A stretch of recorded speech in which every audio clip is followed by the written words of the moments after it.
भारत देश में आज एक टोकनाइजेशन बिल लाने की आवश्यकता है। सर, जैसे यूपीआई ने डिजिटल पेमेंट्स को एक प्रकार से इंक्लूसिव बना दिया। आज रेडी पटरी वाला, सब्जी वाला, रिक्शा वाला सब यूपीआई के माध्यम से पेमेंट लेते हैं, देते हैं।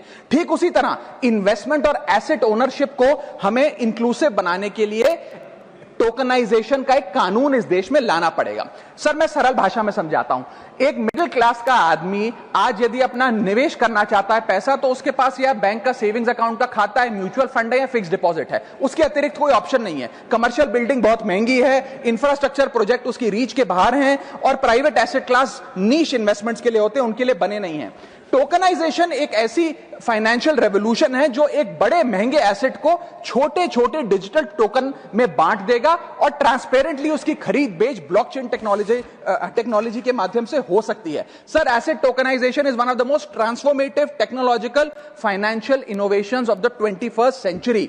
और मैं बताना चाहूंगा सर कि जैसे एक आम आदमी एक कंपनी का शेयर खरीद के उसमें हिस्सेदारी ले सकता है और उसकी अप्रिसिएशन का, मुनाफा का स्वाद ले सकता है, ठीक वैसे ही एसेट टोकनाइजेशन आने से रियल वर्ल्ड एसेट्स जैसे कि real estate projects, infra projects, commodities, IPR, इन सब को छोटे छोटे डिजिटल टोकन्स में बांट दिया जाएगा, जिसे कोई भी खरीद बेच करके इस ट्रेडेबल टोकन का फायदा ले सकता है और इसके मुनाफे में हिस्सेदार बन सकता है। इसका मतलब यह है कि ये बड़े बड़े एसेट्स सिर्फ करोड़पति अरबपति लोगों के लिए नहीं, बल्कि इन बड़े बड़े एसेट्स को देश का आम आदमी खरीद सकता है और उसकी बड़ी रिटर्न्स का स्वाद ले सकता है। मैं उदाहरण देता हूं सर, आज 10 ग्राम सोना भारत में लगभग 1,35,000 रुपए का मिलता है। आप यदि किसी दुकान में जाकर कहिए कि भाई मेरे पास 1,35,000 रुपए तो है नहीं 10 ग्राम सोना खरीदने के लिए, आप मुझे 500 रुपए का सोना दे दो, तो शायद आप 500 रुपए का सोना नहीं खरीद सकते। लेकिन जब से गोल्ड ईटीएफ आया, डिजिटल गोल्ड आया, आप 500 रुपए का गोल्ड खरीद पाएंगे इलेक्ट्रॉनिकली, डिजिटली। ठीक वैसे ही आप एसेट्स को अगर डिजिटाइज करेंगे, इन टोकन्स के माध्यम से आप इन एसेट्स की हिस्सेदारी पा सकते हैं। सर, मैं समाप्त कर रहा हूं, मुझे एक मिनट ही लगेगा बस। सर, इस टोकन, हाँ मैं समाप्त कर रहा हूं सर, इस टोकनाइजेशन से खास तौर पे मिडिल क्लास को क्या फायदा होगा? सबसे पहले बेटर रिटर्न्स मिलेंगी, रिटायरमेंट सिक्योर होगा, निवेश करने में आसानी होगी, और सबसे बड़ी बात, इंस्टेंट लिक्विडिटी मिलेगी इन ट्रेडिशनली इनलिक्विड एसेट्स। आपको कोई ब्रोकर की फीस, कोई रजिस्ट्री का झंझट, प्रॉपर्टी डीलर का झंझट नहीं, आप खरीद बेच आराम से कर सकते हैं।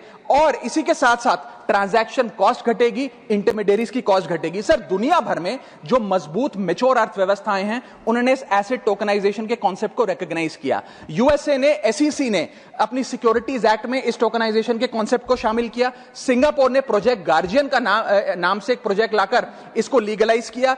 यूरोपियन यूनियन ने markets in crypto asset regulation का एक कानून लाकर इसे रेगुलराइज किया। और यूएई ने सबसे बड़ा काम करते हुए एक अलग अथॉरिटी बना दी, वारा, वर्चुअल एसेट रेगुलेटरी अथॉरिटी, जो इस प्रकार के एसेट टोकनाइजेशन पे काम करती है। Sir, Indians have more cultural affinity to real estate and precious metals like gold, silver etcetera, because 70 to 80% of our household assets are stored in these asset classes. Therefore, tokenization will directly address their preference by enabling fractional ownership of these assets using blockchain technology.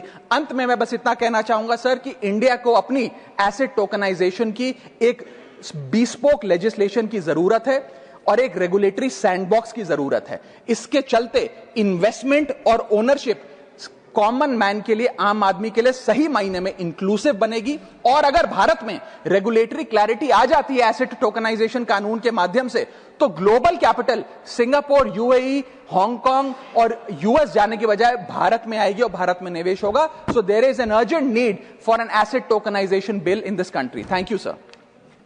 बहुत धन्यवाद।